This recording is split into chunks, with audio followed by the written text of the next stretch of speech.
સુરત શહેરમાં કાયદો વ્યવસ્થા સામે ગુનેગારો ફરી હુમલો કરી રહ્યા હોય તેમ લાગી રહ્યું છે, કારણ કે એક જ દિવસમાં 2 હત્યાના બનાવથી શહેરમાં સનસનાટી ફેલાઈ જવા પામી છે।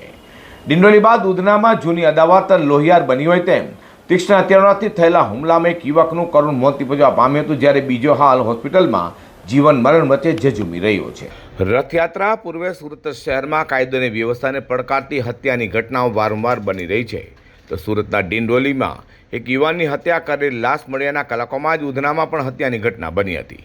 ઉધના રોડ નંબર 9 અશોક સમ્રાટનગર વિસ્તારમાં જૂની અદાવત લઈને 2 જૂથો સામસામે આવી ગયા હતા। બોલાચાલી બાદ મામલો એટલો ઉગ્ર બન્યો કે બંને તરફથી તીક્ષ્ણ હથિયારોથી જીવલેણ હુમલો કરવામાં આવ્યો હતો। આ હુમલામાં લકી નામનો યુવક ગંભીર રીતે ઘાયલ થયો હતો, જેને તાત્કાલિક હોસ્પિટલમાં ખસેડવામાં આવ્યો હતો, પરંતુ સારવાર મળતે પહેલાં લકીનું હોસ્પિટલના બિછાને મોત નીપજવા પામ્યું હતું।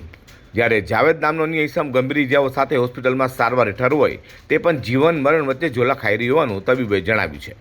બીજી તરફ ઘટનાની જાણ થતાં જ ઉધના પોલીસ કાફલો પણ સ્થળે પહોંચી ગયો હતો અને સમગ્ર વિસ્તારને કોર્ડન કરી પુરાવા એકત્રિત કરવાની કામગીરી હાથ ધરાઈ છે। પોલીસે હત્યાનો ગુનો નોંધી હુમલાખોરોને ઝડપી પાડવા માટે અલગ અલગ ટીમો બનાવી તપાસ શરૂ કરાઈ છે। क्या घटना बनी? प्रिया धनराज तायड़े, मेरा भाई का नाम विक्की है। क्या घटना बनी पूरी?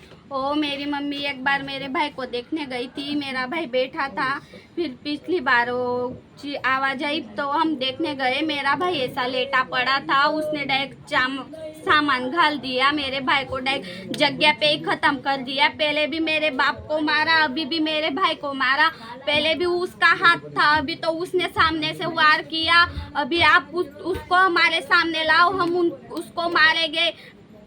मारने वाला कौन है? क्या नाम है उसका? जाविद है उसका नाम। क्या करता है वो क्या करता है वो हमको नहीं पता। आपके भाई क्या करता था? मेरा भाई काम करता था। રથયાત્રા જેવા મોટા તહેવારના એક દિવસ પહેલા શહેરમાં એક જ દિવસમાં 2 હત્યાના બનાવો બનતા સુરક્ષા વ્યવસ્થા અને કાયદો વ્યવસ્થા અંગે પણ અનેક સવાલો ઊભા થયા છે।